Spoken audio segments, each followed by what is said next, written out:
Bismillahirrahmanirrahim. Assalamualaikum warahmatullahi wabarakatuh. Welcome back to my channel guys. Oke. Pada video kali ini kalian akan belajar banyak tentang passive voice, dan pada video kali ini topiknya adalah tentang simple future dan past future serta kalimat yang menggunakan modal auxiliaries. Oke. Pada video ketiga ini simple future itu ada yang menggunakan be going to dan ada yang menggunakan will. Oke, pada pokok bahasan be going to, be di sini adalah to be, dan to be di sini menyesuaikan dengan subjek yang dipakai. Oleh karena itu kalian harus memahaminya dulu. Be di sini kalau am menggunakan subjek apa, kalau is subjek apa.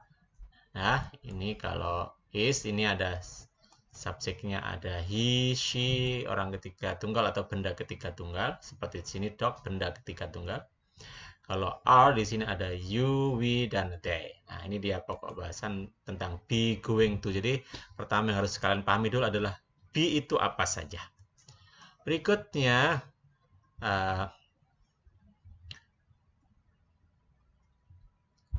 yang menggunakan will. Nah, will ini relatif lebih mudah karena apa? Karena will itu can be used for all subject, bisa digunakan untuk semua subjek. So don't worry kalau sudah pakai will, nggak ada masalah insya Allah. Nah, kalau past future be going to itu to be-nya ada dua, was dan were. Di sini ada I, she, he, dan orang ketiga tunggal atau benda ketiga tunggal, yaitu yang menggunakan was.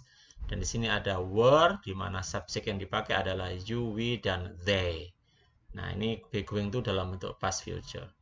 Bagaimana bentuk passive voice-nya? Nah, ini akan tergantung dari objek yang akan kita rubah menjadi subjek. Seperti pada video sebelumnya, from the previous topics, kita mengubah kalimat aktif menjadi pasif. Terlebih dahulu, yang harus kita lihat adalah objek yang ada di kalimat pasif. Kemudian objek ini kita pindahkan ke dalam kalimat pasif menjadi subjek.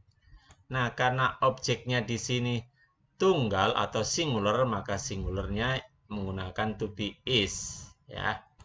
Jadi am, is, are ini adalah satu level, sama-sama simple future.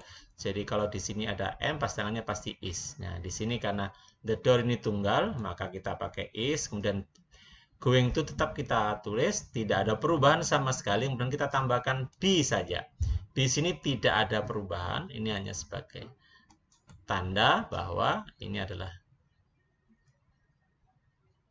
future forms. Kemudian seperti yang ada pada kalimat sebelumnya, bahwa dalam kalimat pasif verb diubah menjadi verb ketiga. Nah, jadi seperti ini. By, oleh, pelakunya ditulis di belakang by me. Nah, kalau di dalam kalimat aktif itu artinya saya akan membuka pintu, maka di kalimat pasif pintu akan dibuka oleh saya. Nah, berikutnya guys, kalau kalimat aktif menggunakan objek yang jamak, nah disinilah yang harus hati-hati. Berhati-hati ya. The doors ini kita pindahkan menjadi subjek, kemudian the doors ini adalah plurals, maka plural itu menggunakan to be are. Di sini are yang kita pakai. Sehingga the doors are going to be di sini seperti yang sebelumnya. Ini adalah rumusnya, dan kata kerja di sini kita ubah menjadi kata kerja verb ketiga. Nah, di sini. Jadi the doors are going to be opened by me. Me di sini adalah perubahan dari I. Untuk kalian yang belum belum fasih betul perubahannya ini, kenapa me ini adalah dari subjek I berubah menjadi objek, maka bentuknya tidak lagi I tapi menjadi me. Oke, ini adalah simple future menggunakan be going to yang menggunakan subjeknya plurals. Bagaimana dengan past future? Nah, past future kalau menggunakan be going to, I was going to open the doors. Ini lihat, the doors di sini adalah objek jamak. Was itu pasangannya were. Jadi kalau jamak plural, maka menggunakan were.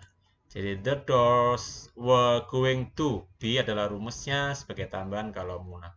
Itu adalah untuk kalimat be going to atau past future menggunakan be going to, dan kita ubah kata kerja open verb 1 menjadi opened verb ketiga.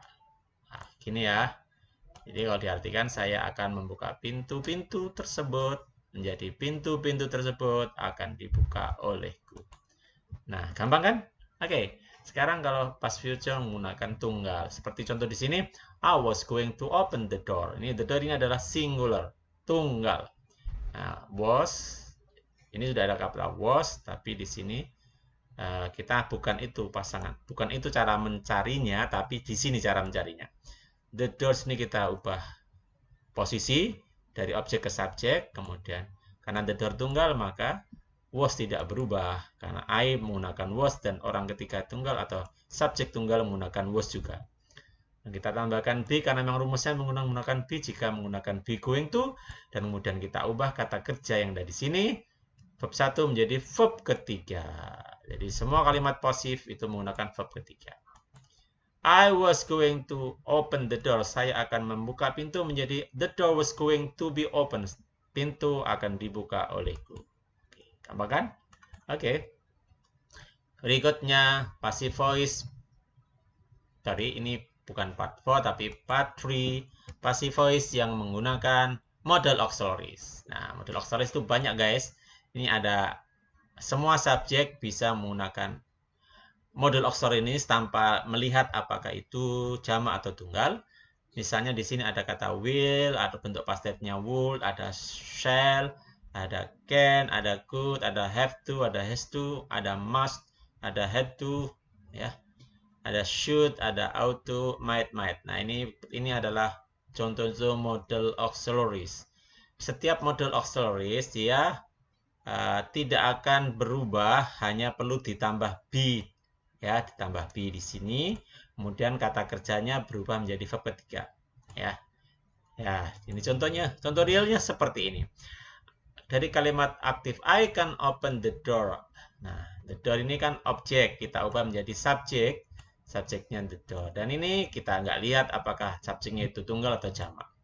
Tetap aja can dipakai. Saya dapat membuka pintu menjadi the door dapat dibuka olehku. Nah, ini.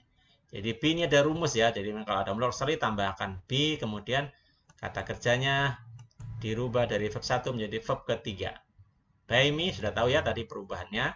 By itu artinya oleh, me ini adalah perubahan dari dari subjek ke objek. Contoh berikutnya adalah they should open the doors. Ini saya kasih contoh yang jamak. The doors, nah, should be opened by them. Mereka seharusnya membuka pintu-pintu tersebut menjadi the doors should be opened by them. Pintu-pintu tersebut seharusnya dibuka oleh mereka. Oke, contoh ketiga untuk model auxiliaries, misalnya dari kalimat you must open the doors. Kamu harus membuka pintu-pintu tersebut. The doors must be open. Nah, ini be tadi sekali lagi ini diberi tanda merah untuk menunjukkan bahwa ini adalah rumusnya. Open verb ke-1 menjadi opened verb ke-3 by you. You tetap you ya. Ya. Oke. Nah, gampang kan? Nah, sekarang lakukan refleksi. Tanyalah pada diri kamu, apakah kamu sudah tahu kenapa atau kapan kita menggunakan is dalam pola kalimat be going to. When do we use is in be going to? Number 2, when do we use are in be going to? And when do we use am in be going to? And when do we use was or were in be going to? And you can answer all of the 4 questions in the reflection. It means that you understand the materials. Jika bisa menjawab keempatnya, berarti kalian sudah bisa memahami materinya. Dan jika sudah paham materinya, maka buktikan bahwa kamu bisa merubah kalimat-kalimat berikut dalam bentuk passive voice dan terjemahkan bahasa Indonesianya. If you understand already about the materials, I hope that you can change the following sentences into passive voice and also give the translation into bahasa Indonesia. And also part B, ya. This is a challenge for you. Ini adalah tantangan bagi kalian semuanya yang sudah melihat video ini untuk membuktikan bahwa kalian betul-betul sudah memahami materi passive voice yang kalian barusan tonton. Demikian, assalamualaikum warahmatullahi wabarakatuh.